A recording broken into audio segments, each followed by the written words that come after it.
Saya yakin dan percaya bahwa penyertaan pertolongan Tuhan kepada kita senantiasa Allah kerjakan. Dan karena itu kita patut bersyukur kepada Tuhan.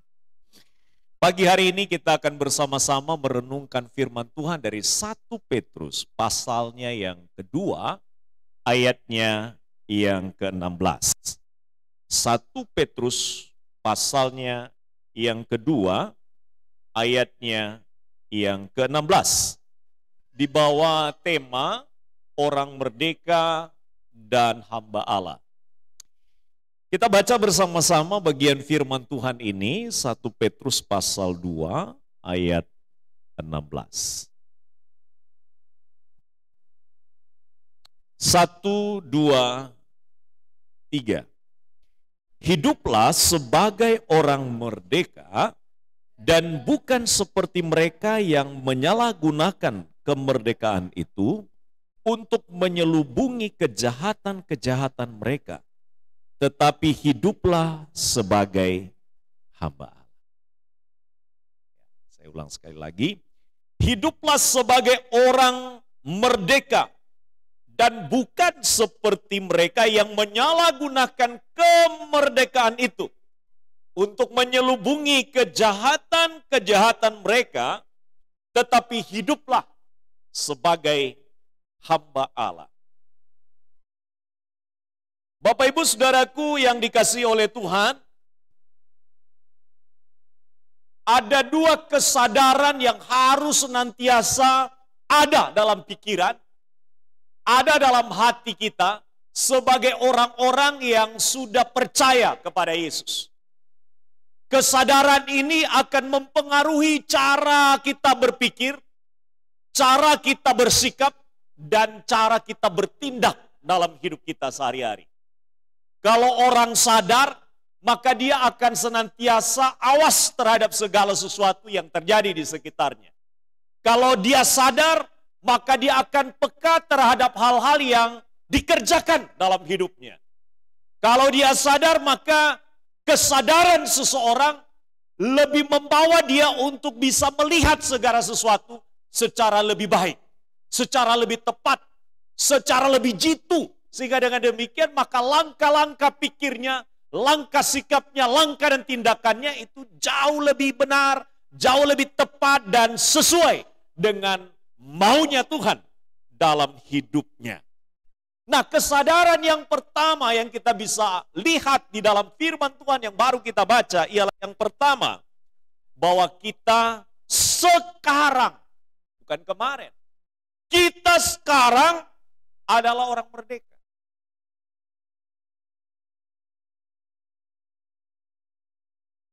Bahasa asli di Alkitab dari kata di ayat ini adalah memakai kata eleuteroi, yang artinya merdeka atau bebas. Ya. Nah, mungkin kita perlu gambaran yang lebih jelas. Kata ini bermakna kita ini tidak terpenjara. Kita tidak sedang terkungkung atau kita tidak sedang terpasung. Bapak Ibu pernah lihat orang yang terpasung? Orang yang terpasung dia akan terus ada di sana, dia tidak bisa melakukan aktivitas secara bebas. Orang yang terpenjara dia akan ada di dalam ukuran ruang sel yang dibatasi sehingga dia tidak bisa bebas. Orang yang terkungkung adalah tidak bisa bebas dia kemana-mana. Tapi orang merdeka adalah orang yang bebas. Tapi bebas di sini artinya bebas dalam sebuah tanggung jawab kepada Tuhan. Bukan bebas tanpa ada aturan. Tapi bebas yang masih ada yang memandu. Nah, itulah sebabnya kebebasan kita sebagai orang merdeka adalah kebebasan yang masih disertai dengan penuh tanggung jawab. Karena itu tidak ada orang kita menaruh hormat, menaruh takut, menaruh sungkan kepada Tuhan dalam hidup kita. Baik di dalam berpikir, di dalam kita berkata-kata, di dalam kita bersikap, itu terjaga. Karena apa? Karena sekalipun kita bebas mengekspresikan pikiran kita bebas mengekspresikan sikap hati kita. Kita bebas berekspresi di dalam tindakan kita. Tapi kebebasan kita itu ada terpagar. Apa itu pagarnya? Pagarnya itu rasa takut akan Tuhan, rasa hormat kepada Tuhan, sungkan hal-hal yang kita buat itu membuat hati Tuhan itu menjadi sedih. Itulah orang merdeka. Jadi merdeka bukan berarti bebas berbuat apa saja. Berbuat apa di dalam kata, berbuat di dalam pikiran dan tindakan boleh bebas, tidak. Tapi kebebasan kita adalah kebebasan yang penuh dengan tanggung jawab kepada Allah. Maka kita berpikir, kita bertanggung jawab pikiran kita yang kita hasilkan setiap hari. Sejak kita bangun pagi sampai kita tidur malam. Pikiran kita kan senantiasa terpantau oleh radar Tuhan 24 jam. Betul atau tidak? Betul. Yang kita katakan, yang kita ucapkan, yang kita perbincangkan, yang kita gosipkan, terpantau 24 jam. Dan itu berarti bahwa apa yang kita katakan pun harus berjalan dalam perkataan-perkataan yang murni, yang jujur, yang adil, yang baik, yang mendatangkan berkat bagi orang lain, yang membangkitkan semangat orang lain, yang membawa orang lain kepada hal-hal yang baik melalui kehidupan kita. Nah, Bapak dan Ibu sekalian, karena itu maka kita harus tahu bahwa ciri orang merdeka itu harus ada di dalam diri kita. Itulah sebabnya Alkitab kita katakan orang merdeka itu ada cirinya. Ya, ada cirinya. Kalau Pak Adieli cirinya apa ya? Nah, gitu. Kalau Pak Adieli cirinya itu orangnya kecil tapi suaranya banter. Nah, itu cirinya Pak Adieli. Ya. Jadi kalau seandainya orang tidak pernah lihat langsung Pak Adieli, maka orang berpikir orangnya tinggi besar, gede jebur, karena suaranya besar. Jadi orang sudah takut duluan dengan suara. Ternyata kalau ketemu dengan orang, oh tiba orang cilik. Gitu. Itu sebabnya waktu saya pernah khotbah di satu gereja, dia protes melalui suaminya. Ketemu sama saya di Gilimanuk. Bapak, istri saya kemarin protes. Ada apa Pak? Apa kesalahan yang saya perbuat dalam khotbah saya? Dia bilang begini Pak, waktu Bapak khotbah itu di gereja kami itu dia kaget luar biasa. Kenapa? Orangnya kecil tapi suaranya banter. Tak pikir apa Pak, gitu. Tak pikir khotbah saya membuat nyakiti hati Bapak atau hatinya istri. Ternyata hanya masalah karena orangnya kecil, suaranya besar. Jadi pikirannya mestinya orangnya kecil, mestinya suaranya kecil. Nah, begitu. Jadi saya bilang kalau itu ya memang bawaannya Pak, ya mau diapakan lagi, ya kan? Mau dirubah juga nggak bisa. Nah seringkali kalau di kantor, kalau saya ngajar itu kan online. Mereka bilang terima kasih Pak, kami ikut kuliah Bapak, selama Bapak mengajar di sini kami ikut kuliah dari awal sampai akhir. Kenapa? Nanti saya ngajar itu bisa 3 ruang itu bisa tembus. Ya, jadi saya kemarin minta maaf kepada salah satu dosen yang mengajar. Saya mengajar di sebelah, mengajar itu ada sekitar 33 mahasiswa. Nah, saya terbiasa mengajar untuk 100-150 orang. Jadi suara mengajar 10 orang dengan mengajar 150 orang itu sama saja. Lalu di sebelah saya dapat bocoran. Di sebelah mereka sampaikan kepada saya ketika saya pindah kelas. Pak, tadi loh waktu Bapak mengajar itu dosennya bilang begini, kalian jangan terpengaruh dua suara yang di sebelah ya. Ya, Bapak dan Ibu sekalian, ya kadang-kadang dalam kehidupan kita itu ada ciri khas. Ya, ada ciri khasnya. Bapak dan Ibu coba lihat di rumah. Kalau seandainya apa kebiasaan orang yang di dalam rumah. Biasanya kebiasaan yang terjadi di rumah itu orang rumah kenal. Cara batuknya, cara jalannya. Oh ini ciri khasnya Pak. Ini nih, pasti ini. Ini pasti Papa yang datang ini. Dari langkah kakinya aja, bunyi sepatunya, bunyi sandal udah tahu. Cirinya jelas. Nah maka orang percaya itu harus ada ciri khas pada dirinya. Orang yang merdeka itu ada ciri yang melekat pada dirinya. Dan ini tidak boleh tidak ada. Karena itu Alkitab kita mengatakan ciri orang merdeka itu pertama, tidak menyalahgunakan kemerdekaan yang ada padanya. Dia tidak menyalahgunakan kemerdekaan yang telah dia terima dari Yesus. Dia sadar dia orang yang sudah merdeka. Dan kalau dia sudah merdeka, kalau kemarin dia berjalan ke sana, sekarang dia berjalan di jalan Tuhan. Kalau kemarin dia berjalan di jalan yang salah, sekarang dia berjalan di jalan yang benar. Kalau kemarin cara berpikirnya salah, sekarang cara berpikirnya benar. Kalau kemarin hatinya penuh dengan kemarahan, sekarang hatinya penuh dengan kelemah lembutan. Kalau kemarin hatinya penuh kebencian, hari ini sebagai orang merdeka, hatinya penuh dengan belas kasih.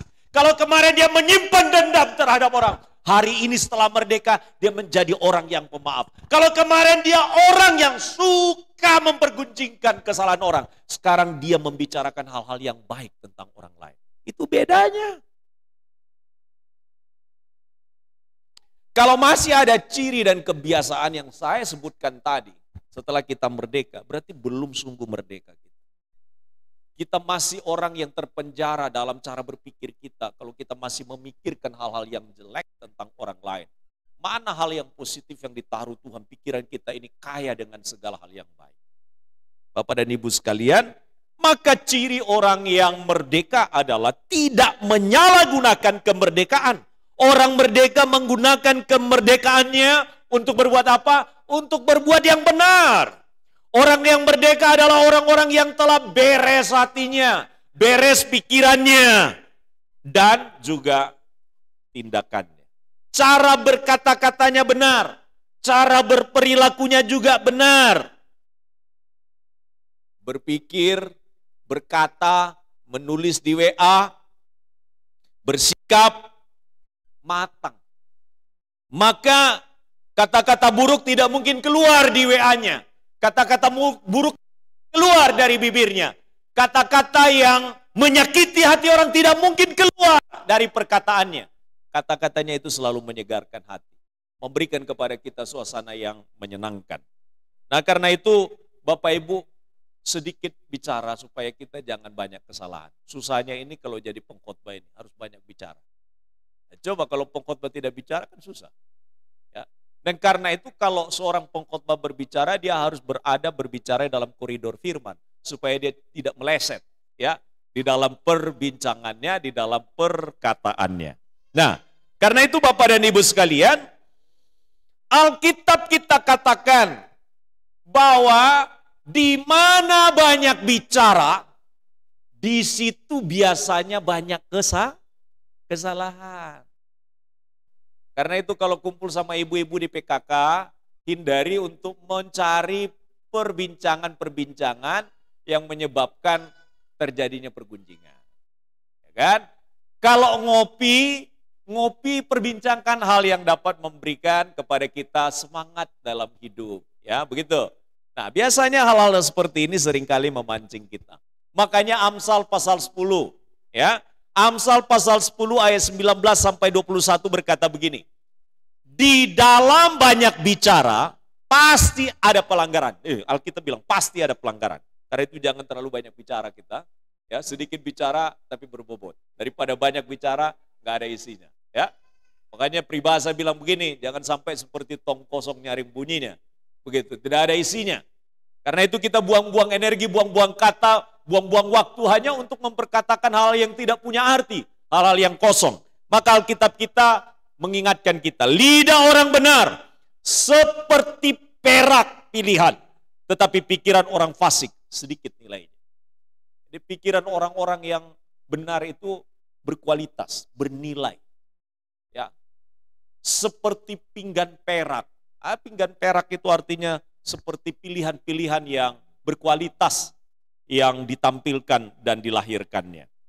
Setelah hidup kita disucikan, jangan mau lagi dikotori oleh berbagai sampah gosip. Gosip itu adalah sesuatu hal yang belum terbukti kebenarannya, namun kita telah melibatkan diri di dalamnya atau berprasangka buruk pada akhirnya. Bapak Ibu, kalau kita sering baca berita, kadang-kadang kita tidak bisa membedakan mana berita yang benar, mana yang berita hoax, mana yang berita yang sungguhan. Kita kadang-kadang diyakinkan dengan bahasa-bahasa orang yang dipakai di dalam bahasa-bahasanya para penulis di dalam surat kabar, di dalam gadget kita, ya, di dalam gawai kita. Itu gawai itu istilah yang dipakai lebih tepat untuk orang Indonesia ya, daripada gadget. Gadget itu kan orang Inggris sana yang pakai. Ya, gawai kita, handphone yang kita pegang itu seringkali mempengaruhi cara berpikir kita. Sebab lebih banyak waktu biasanya kita baca informasi melalui HP kita. Dan itu yang mempengaruhi pikiran kita. Karena itu mari perbanyak kita untuk mendapatkan informasi dari Alkitab kita daripada apa yang diberitakan oleh dunia ini.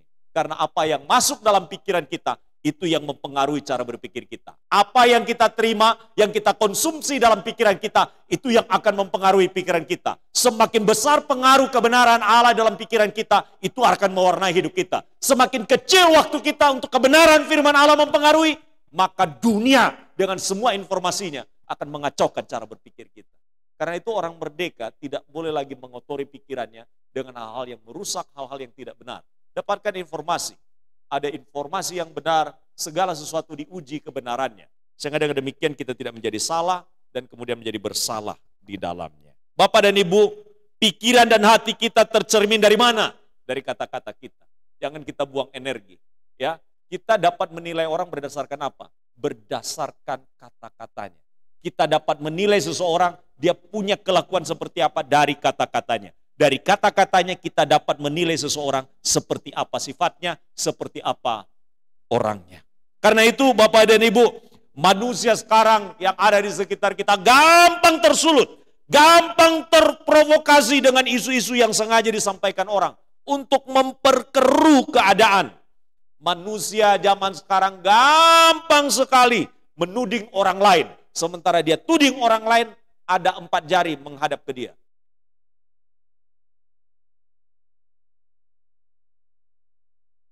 Kamu yang salah. Ada 4 yang ke sini. Kadang-kadang kita lebih jeli melihat kesalahan orang lain daripada melihat kesalahan diri kita sendiri. Orang merdeka, dia merdeka dari menuduh orang lain. Tapi dia merdeka dalam mengkoreksi dirinya. Karena dia bersih-bersih hidup di dalam kemerdekaan. Amin. Bapak dan Ibu sekalian, sebelum kita berbicara kekurangan dan kesalahan orang lain, mari kita sadari bahwa kita banyak kekurangan dan kesalahannya. Itu membuat kita sadar untuk tidak banyak mencari kesalahan orang lain. Ya, kita harus banyak mengevaluasi diri kita. Jadi berhati-hatilah dalam penyakit merasa, ini penyakit yang paling sulit. Penyakit yang paling sulit dicari obatnya adalah penyakit di mana dia merasa paling benar sendiri. Paling suci sendiri. Karena itu hati-hati, kata-kata kita cerminan diri kita. Saya ulang sekali lagi kalimat saya, kata-kata kita adalah cerminan diri kita. Siapa kita? Dari kata-kata kita. Orang yang merdeka, kata-katanya, pikirannya, perbuatannya membuat orang lain dibawa kepada Yesus. Kata-kata kita membuat orang lain itu ya. Hati-hati lagi. Jangan merendahkan orang. Jangan merendahkan orang. Jangan meremehkan orang. Apalagi menyakiti hati. Apalagi memahitkan hati orang. Karena kita diciptakan setelah kita merdeka. Menggunakan kata-kata kita adalah untuk mengangkat derajat orang lain. Untuk memberi penghormatan kepada orang lain. Untuk menjadikan orang lain itu memiliki penghargaan diri melalui cara-cara kita. Ya.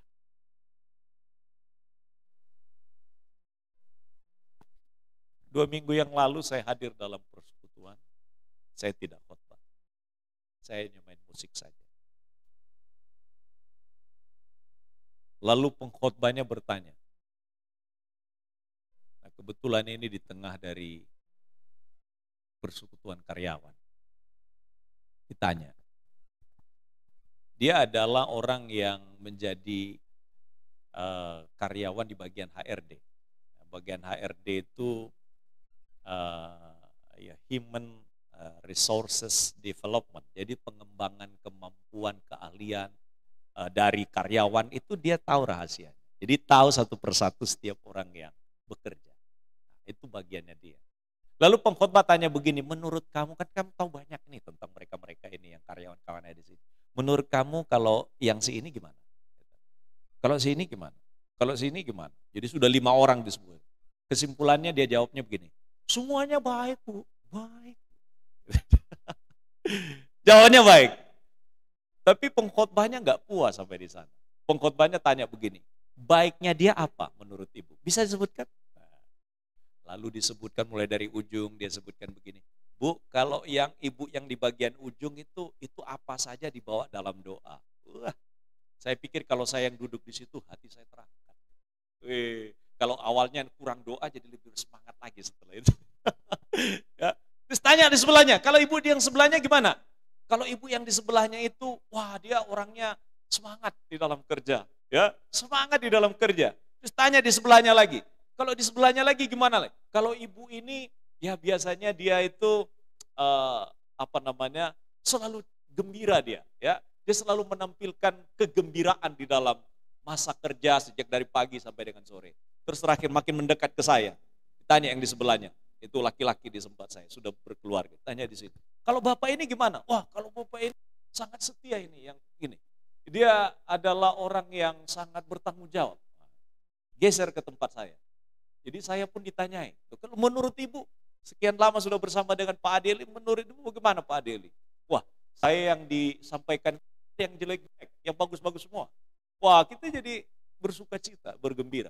Terus tanya terakhir, kalau pengkhotbahnya bagaimana menurut ibu? Kan kita sudah kenal 11 tahun. Lalu dia jawab begini, kalau ibu orangnya suka memberi semangat. Wah, terus yang pengkhotbahnya guyon. Ah, paling saya itu yang dilihat itu settingannya katanya. Bapak dan Ibu sekalian, coba bayangkan. Kalau semua orang di dunia cara berpikirnya tentang orang lain itu hal yang baik yang sering kali diucapkan. Betapa damainya dunia ini. Ya, betul ya? Betul. Biasanya kalau orang ditanya, kira-kira Bapak ini menurut Bapak siapa? Saya pernah itu di dalam kelas, saya jejer nama-namanya. Lalu saya bilang, dalam waktu 1 menit, coba sebutkan kelebihan daripada temanmu ini apa? Kelebihannya sedikit, kekurangannya apa? Cepat itu, kekurangannya banyak. Ya, kekurangannya banyak. Karena itu Bapak dan Ibu Saudara, memang kadang-kadang dalam hidup kita harus belajar untuk apa? Untuk banyak berpikir, bersikap, berbuat hal yang benar. Ya, karena orang merdeka cirinya begitu. Ciri yang kedua dari orang yang merdeka tidak berbuat kejahatan lagi. Kalau dia suka berdusta yang lalu, sekarang tidak berdusta lagi. Kalau yang lalu dia suka menipu, sekarang tidak menipu lagi. Kalau yang lalu dia sikapnya seperti ini dan seperti ini, sekarang sudah mengalami perubahan. Jadi ada perubahan hidup. Bapak Ibu ingat baik-baik, karakter itu bisa dirubah. Walaupun dia sudah terbentuk puluhan tahun, tapi di dalam tangan Tuhan tidak ada yang mustahil untuk berubah orang. Kadang-kadang kita hanya berpikir, tidak ada yang mustahil untuk sakit penyakit. Tidak ada yang mustahil untuk setiap kesulitan. Tapi juga saya mau katakan, tidak ada yang mustahil untuk karakter orang diubahkan di dalam Tuhan. Karena itu jangan mencap orang lain, kayaknya tidak bisa dirubah orang ini.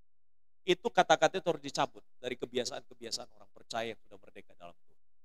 Makanya kadang-kadang kita bilang-bilang gini sama anak-anak, orang tua bilang begini, aduh memang kamu memang dasar bandel. Ya selamanya tidak ada perubahan dalam diri Anda. Ya. Tapi kalau kita katakan kamu anak baik, ya kamu anak baik. Di dalam kasus yang terjadi yang lagi berjalan sekarang di media sosial tentang pembunuhan berencana itu. Saudara, salah satu pengacara dari yang dibunuh itu sebenarnya mau bertemu dengan salah satu orang yang menjadi tersangka. Hanya untuk menyampaikan satu kalimat. Hanya untuk menyampaikan satu kalimat. Apa kalimat yang tidak disampaikan? Tapi itu tidak jadi disampaikan karena memang dihalangi. Tidak boleh bertemu. Dipikir akan bertindak secara anarkis atau apa. Kalimatnya yang mau disampaikan itu sederhana. Kamu tuh orang baik. Karena itu bicaralah yang jujur. Sebab kalau orang diingatkan bahwa di dalam dirinya ada kebaikan, kesadaran itu akan muncul.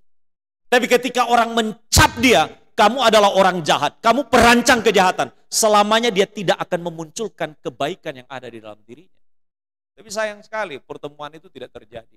Jadi pengacara dari Joshua itu sebenarnya mau ketemu dengan salah satu tersangka. Supaya dia bicara secara jujur. Dan dia katakan kamu tuh orang baik. Dan karena itu bicara yang jujur. Dengan demikian itu akan menolong untuk meringankan ketika kemudian putusan akan dilakukan. Bapak dan Ibu sekalian, kita harus membiasakan diri. Sekalipun kadang-kadang kita melihat orang lain itu sisi buruknya lebih banyak.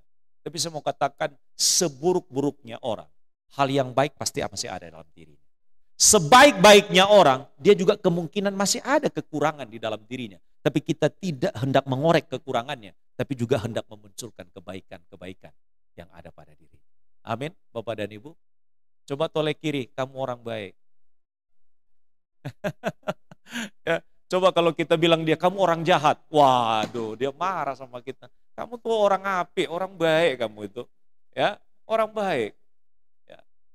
Karena itu Bapak Ibu Saudara, orang yang merdeka tidak berbuat kejahatan lagi.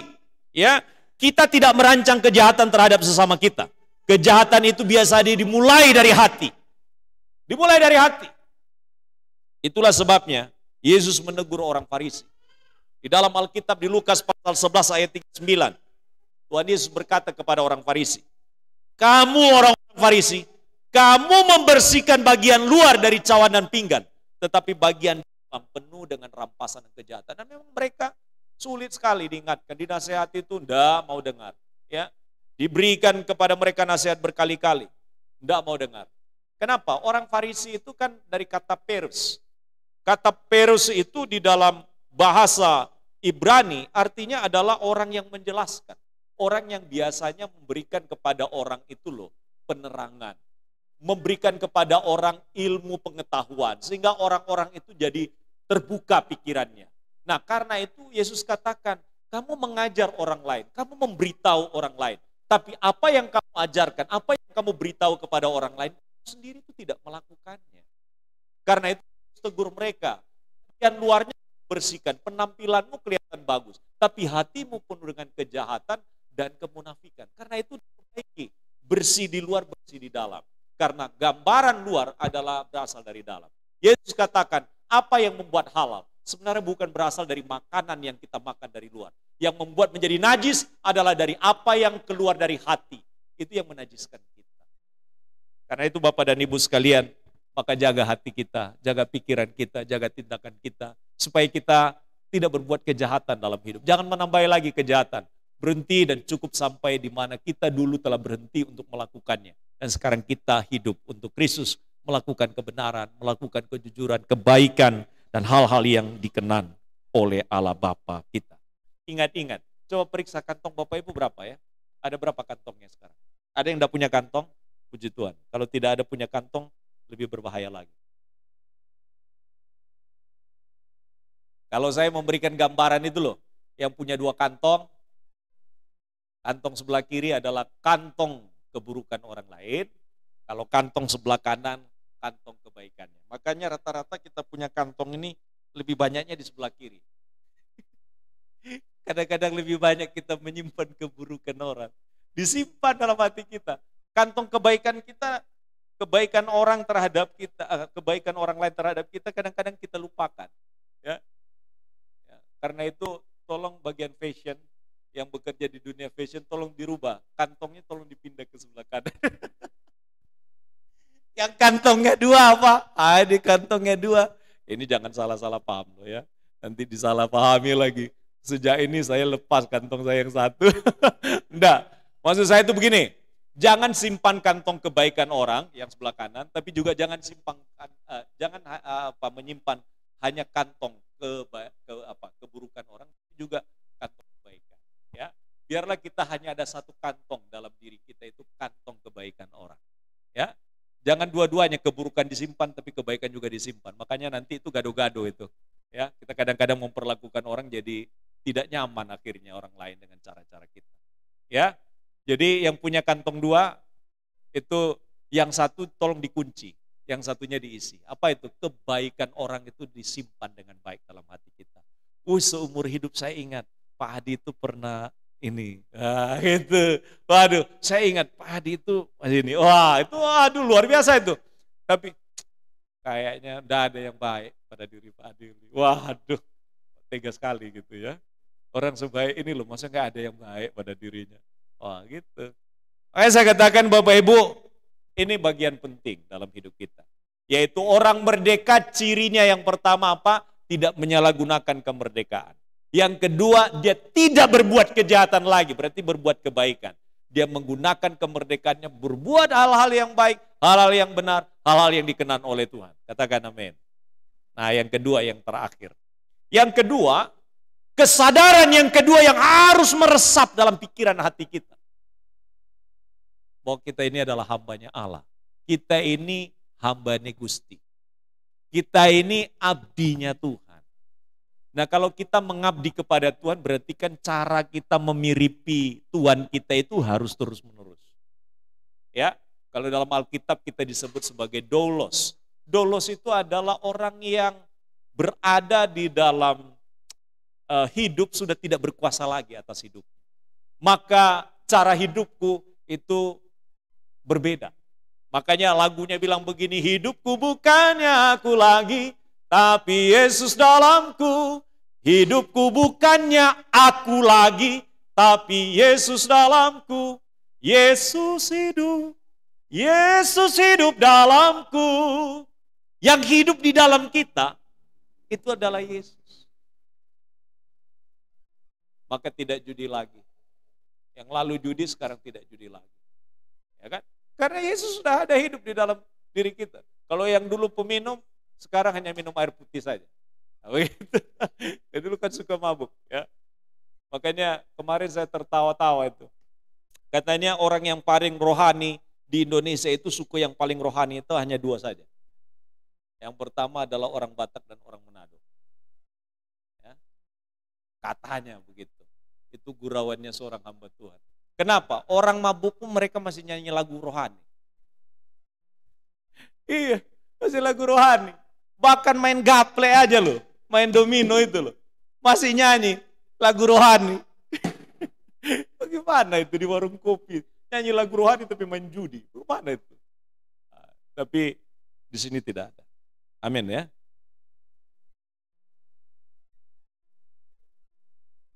Tidak ada ya? Tidak ada di sini ya? Tidak ada. Kalau ada yang main judi di sini, wah harus disalibkan. Tidak ada lagi ya. Yang minum mabuk di sini masih ada. Ya. Nanti Pak ditemani. Pak ditumpang tangan begitu. Ini kalau orang Kristen masih ada minum mabuk ini, wah itu belum bertobat ini. Ya. Itulah sebabnya setelah kita di dalam Tuhan, cara hidup kita sudah berubah. Ya. Tidak lagi terbawa dengan kebiasaan-kebiasaan yang orang dunia lakukan. Sudah berbeda cara hidup kita. Bapak Ibu, kita semua adalah hamba Allah. Katakan amin. Hamba Gusti. Kita mengabdi kepada Tuhan. Ya. Karena itu orang-orang yang telah ditebus, orang-orang yang telah dikuduskan, kita-kita ini, itu mengabdikan diri kepada Tuhan, hamba kebenaran, hamba kekudusan, hamba dalam kemurnian hidup. Itu harus ada kita hambakan diri. Ya, oke, kita lihat ciri hamba Allah secara singkat saya sampaikan. Apa ciri hamba Tuhan? Ciri hamba Allah itu bukan hanya ditujukan kepada Pak Adil, kita semua ini hamba Tuhan ini. Kita ini semua menghambakan diri kepada Tuhan. Yang pertama, ciri hamba Allah adalah tidak mendua hati. Hatinya tidak bercabang. Hatinya tidak bercabang, artinya begini, sementara dia ke Tuhan tapi juga ke iblis. Itu tidak lagi. Ya Tuhan, jangan ikut dengan iblis. Jangan ikut dengan cara-cara setan. Jangan ikut dengan cara-cara orang-orang dunia yang pakai berbagai macam syarat-syarat. Kalau mau pakai usaha itu ada jimat-jimatnya ditempel di pintunya supaya rezekinya katanya itu bisa tetap lancar. Dari mana itu ceritanya itu ada tiba-tiba jimat bisa membuat laris? Tidak ada itu. Ya, nggak ada. Pakai mantra-mantra supaya apa? Supaya orang itu jauh lebih memberikan penghormatan kepada dia. Pakai minyak sinyong-nyong supaya kelihatannya berwibawa penampilannya. Apa Wah itu pakai minyak goreng aja, pakai untuk minyak untuk goreng ikan aja dong. Gak usah pakai untuk yang lain-lain.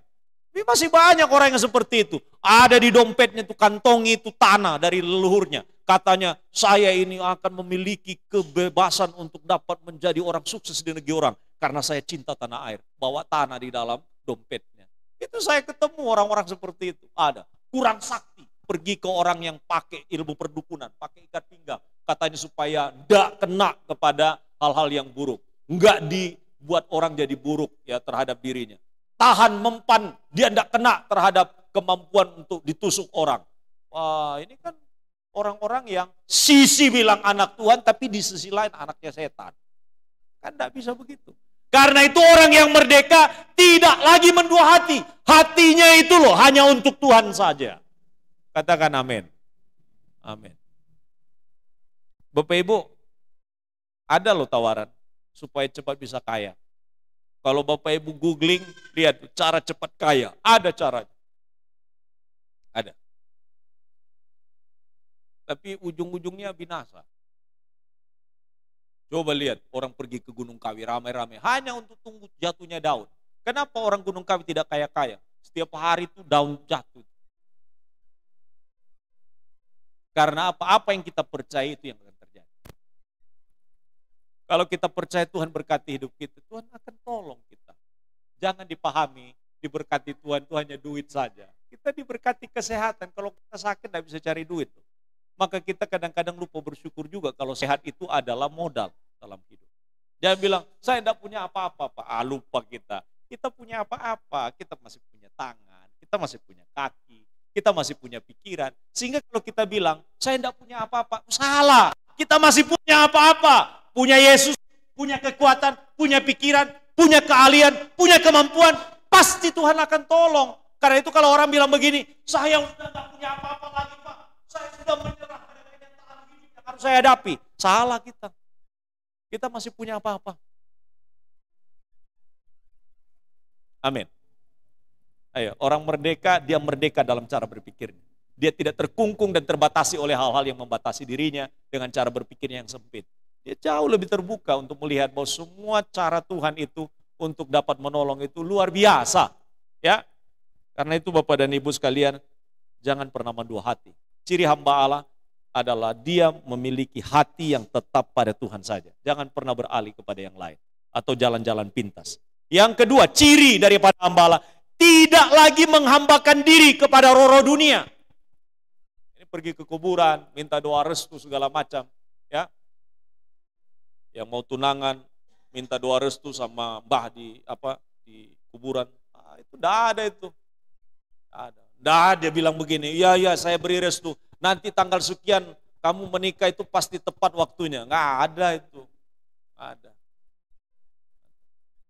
Ada lagi yang bilang begini, Pak, hari yang baik itu hari apa ya Pak? Apakah Senin, Selasa, Rabu, Kamis, Sabtu, Minggu?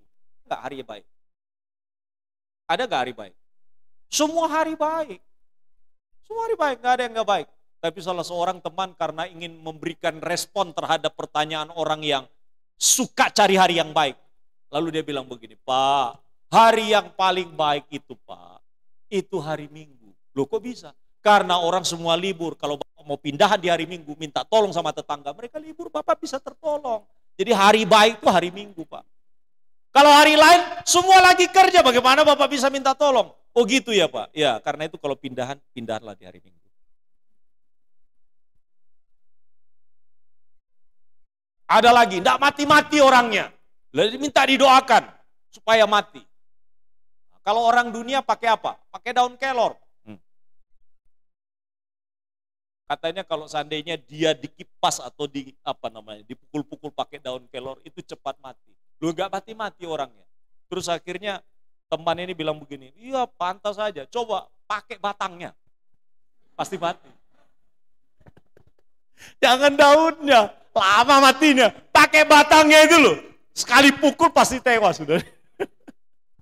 Ini cara-cara dunia masa daun kelor. Hidup mati kita dalam tangan Tuhan bukan oleh daun kelor. Daun kelor itu tuh sayur. Iya, jadi kalau Bapak Ibu ingin awet muda, seringlah makan daun kelor. Makanya Pak Adeli kecipratan muda itu karena makan daun kelor. Bapak Ibu, lah yang terakhir. Yang terakhir kita ini hamba kebenaran. Jadi ciri hamba Tuhan itu hambanya Kristus itu. Dia hamba kebenaran. Dia menghambakan diri kepada hal-hal yang benar. Dia mengabdikan diri kepada hal-hal yang benar. Yang tidak benar dia tidak ikuti. Dia menghambakan diri di situ. Nah, kita ini hamba kebenaran. Karena kita tidak mau mencari jalan yang lain kecuali jalan yang benar dari Tuhan. Kemarin kami ngomong di sini, ada temannya Bu Marlina datang. Mereka bilang begini, Pak coba lihat kisah yang terjadi sekarang. Polisi nembak polisi Pak. Pada waktu nembak polisi Pak, semuanya disetting bagaimana supaya itu bisa diatur supaya tidak terjadi penembakan. Nah, dan lain sebagainya. Pak coba lihat, penegak hukum tidak menjalankan hukum dengan keadilan. Apalagi kita yang kecil-kecil ini yang tidak ikut di dalam hukum. Ya. Lalu di mana kita mencari keadilan? Tanya kepada saya. Kalau kita di dunia tidak bisa mendapatkan, lalu bagaimana kita mendapatkan keadilan? Saya bilang, kita dapat keadilan di akhir. Wah, Bapak ini jawabannya rohani. Ya iya, tidak dapat keadilan di sini, dia dikejar oleh keadilan di sana. Ada hakim yang adil, Gusti Yesus menjadi hakim yang adil. Jadi kalau kita bertindak tidak adil kepada sesama hari ini, dia akan menuntut kita dalam keadilannya di akhir. Karena itu bersikap adillah, bertindak adillah di dalam hidup. Amin. Nah, Bapak Ibu, ini kita lanjut atau bagaimana? Cukup sampai di sini. Nah, Bapak Ibu, kalau saya bilang lanjut, saya lanjut. Kalau bilang sudah sampai di sini, saya berhenti. Lanjut. Nah, saya simpulkan kalau begitu. Bapak dan Ibu sekalian, ada dua kesadaran yang harus ada pada diri kita. Supaya kita betul-betul ini berjalan sebagai orang-orang yang berjalan sebagai orang merdeka dan menjadi hamba Allah. Satu ialah bahwa kita ini harus sadar, kita orang merdeka. Orang yang sudah merdeka. Nah, orang yang sudah merdeka itu cirinya tidak menyalahgunakan kemerdekaannya dan tidak berbuat kejahatan lagi. Nah, yang kedua, kesadaran yang harus kita resapkan dalam pikiran kita. Aku iki loh hambanya Gusti Allah. Saya ini loh hambanya Tuhan. Maka ciri hidup sebagai hamba Allah itu ada pada saya. Apa? Hatinya fokus pada Tuhan, tidak mendua hati. Yang kedua, tidak menghambakan diri kepada roh dunia, tapi di dalam tuntunan Roh Kudus. Hidupnya tiap hari itu minta dituntun sama Roh Kudus. Roh Kudus pimpin saya. Karena Roh Kudus itu fungsinya salah satunya adalah mengingatkan kita akan kebenaran. Menginsafkan kita apabila kita salah. Dan yang ketiga, yang terakhir adalah ciri hambane Allah itu adalah dia menghambakan diri kepada kebenaran. Dia menghambakan diri, mengabdi diri untuk kebenaran. Hal-hal yang murni, hal-hal yang memang dikenan oleh Allah. Itu dia hambakan dirinya di sana. Karena itu Bapak Ibu sekalian, kiranya dua kesadaran ini kita resapkan dalam pikiran kita. Aku iki wong merdeka, saya ini orang merdeka. Dan yang kedua, saya ini adalah hambanya Tuhan. Karena itu cara hidupnya, cara pikirnya, cara bersikapnya berbeda. Kita berdoa.